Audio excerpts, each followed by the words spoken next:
យ៉ាក្តីស្នេហាគឺពិតជាពិបាកសម្រាប់ខ្ញុំ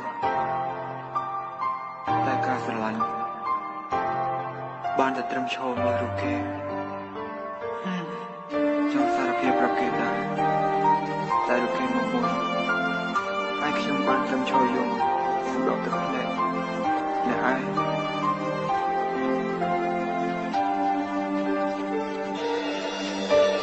នៅដល់ទៅឡងដូចជាមួយនឹងពិសីបងនៅគេងកើតក្នុងហារតីធ្លាប់ទៅនៅក្បែររូបចរណៃថាបានមើលថែរូបស្រស់ពីស្អីចង់ប្រាប់ដល់អូនដែរតែបងមិនហ៊ានទេពួកយើងទាំងពីរសិតតែជាសង្សារទៅណាមកណាក៏មិនដែលភ្លេចគ្នាសូម្បីតែមួយទៅវេលាណាចង់សារភាពស្នេហ៍ទៅរូបគេមកមុនគេសារភាពស្នេហ៍យកអូនជិះខ្ញុំឯងខ្ញុំបានត្រឹមឈរយំសម្រក់ទឹកភ្នែកស្រ័យស្ទួលលោកតាហេតុអ្វីមិនចិត្តដាច់ធម្មតាឲ្យរូបខ្ញុំនេះសែនឯកាបានត្រឹមសោកស្ដាយនឹងមនុស្សចិត្តខ្លួនឯងខ្ញុំនឹងខំចង់ប្រាថ្នាអូនពេលឃើញសួនស្និទ្ធស្នាលនឹង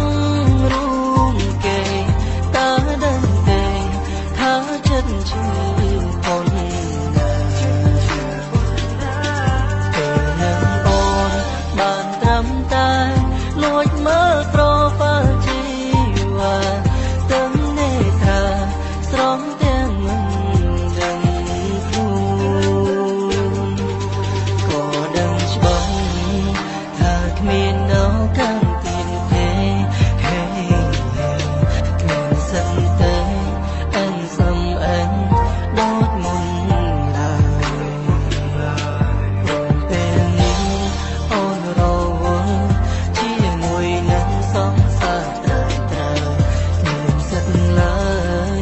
គង់ងារមិនធំ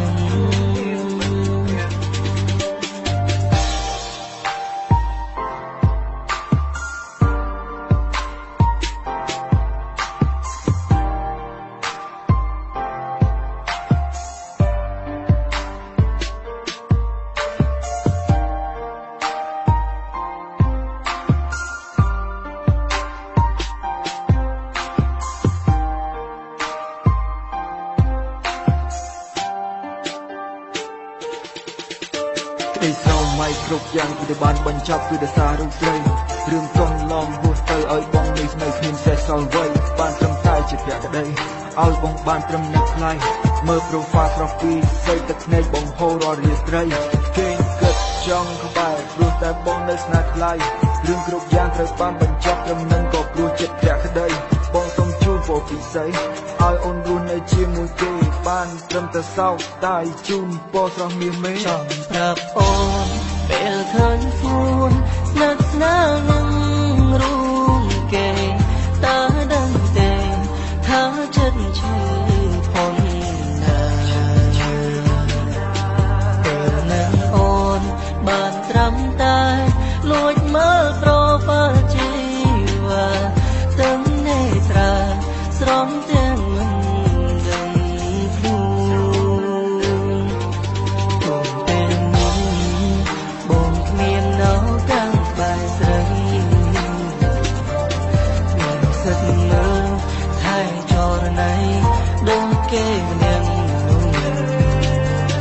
តែចិត្តនេះនៅស្នេហ៍អូននឹងជា